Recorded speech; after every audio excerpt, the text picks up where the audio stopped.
Hello and welcome everyone. My name is Miriam Gray and welcome to the Digital Zone. Today we are speaking to Honorary Minister Saada Salum, Minister of State for Finance and Planning in Zanzibar, Tanzania. Tell us, what does it mean? What does ending poverty on a livable planet means for Tanzania? Zanzibar, being an island, means that we have to cope with all aspects of climate change management.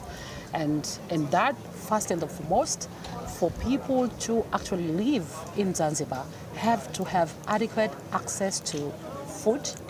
Because of the island nature, we definitely import most of our food items. So we have to have access to food, but also we have to have access of infrastructure, but education is also important, particularly girl education. Zanzibar is a home of around 2 million population, in which 52% women and girls. And we have quite a number of 15 to 34 year age, in which is young age particularly. So to have infrastructure and education is really important, but also health as well as clean and safe water. The government has done many initiatives, including in agriculture. To us, poverty means also not to have access to health.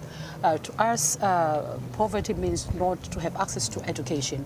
And all those areas where there are challenges, we actually need to address them. So Tanzania has made an incredible progress in poverty and alleviation, and especially in the education and women empowerment. Absolutely.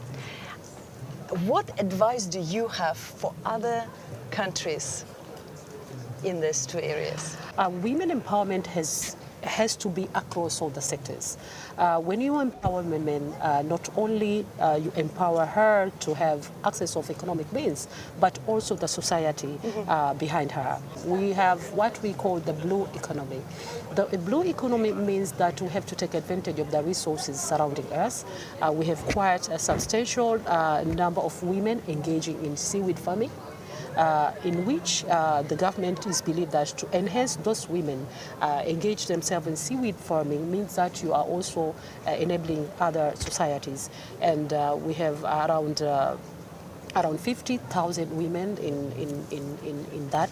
And we have capacitated them by providing them with the facilities and equipment necessary for them to be in that sector. We are now facing a kind of challenging moment where we have quite a number of women dying from reproductive challenges.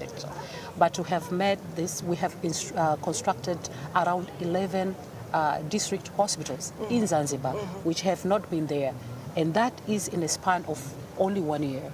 I'm the second Minister of Finance in the history of Zanzibar since 1964. But I have that obligation to ensure that the policies, economic policies and financial policies are those that also contribute to women empowerment. One more question. So in December this year, the World Bank IDA, which is World Bank's fund for the most vulnerable countries, will be holding its midterm review in Zanzibar. That's a big milestone for us and for the country. Absolutely. So I was wondering if you can tell us why this is important for Tanzania and how you're preparing. For us in Tanzania, we feel that it is important because first, we are one of the major recipients of the IDA portfolio. And World Bank has been supporting Tanzania towards the infrastructure, in agriculture, in education, in water, and all other accessibility means. But particularly Zanzibar is also benefiting from IDA 20. We have many projects ranging from health projects to education as well as environment projects. But also it's going to be a forum for discussion for the IDA 21 replenishment. Correct. So we believe that we are going to host those officials that are going to strategize well for the beneficiary of the world, for Africa, for everywhere. So we are really thankful for this opportunity, and I take this opportunity to invite everyone to Zanzibar. And in Kiswahili, we said, Karibuni nyote Zanzibar. You're all welcome to Zanzibar. Karibuni nyote Zanzibar. Karibuni nyote Zanzibar. Karibuni nyote Zanzibar. Zanzibar.